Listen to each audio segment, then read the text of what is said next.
people in this audience, or a lot of the companies that I myself have covered, when they said, oh, we're launching a site in Spanish, or we're doing a spin-off in Spanish. And I believe there is a slide regarding this.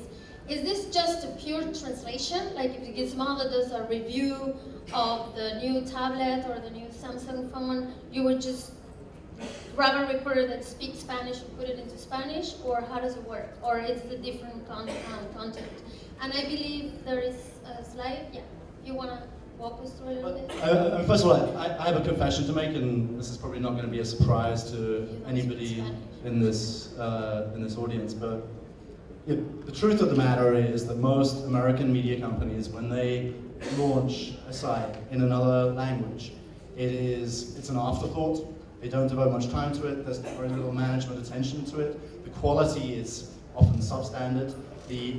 The content is usually duplicative. It's not original. If it's translated, it's sometimes translated badly, inaccurately.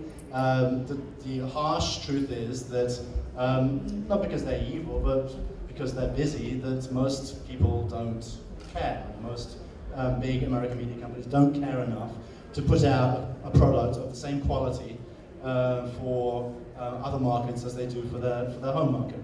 And we are concerned very much with the quality of the editorial experience, and our ambition with this Gizmodo site in Spanish. We had a site in Spanish before with a partner in Europe, and which was a pretty decent site for what it was. And it was Gizmodo as well? It was Gizmodo, oh, yeah. Okay. But our ambition by bringing this in-house, by taking responsibility for the editorial, by making it the first site that we were to launch on our new platform, our ambition was to create a site which was economically viable, but achieved the same editorial standards as the US site, as the Gizmodo in the US.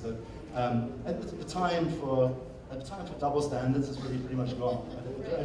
I think it might have been okay 10 years ago or 20 years ago, but some 28-year-old influencer in Bogota, Buenos Aires, or Mexico City is pretty much as well informed as a 28-year-old technology influencer in Los Angeles or New York.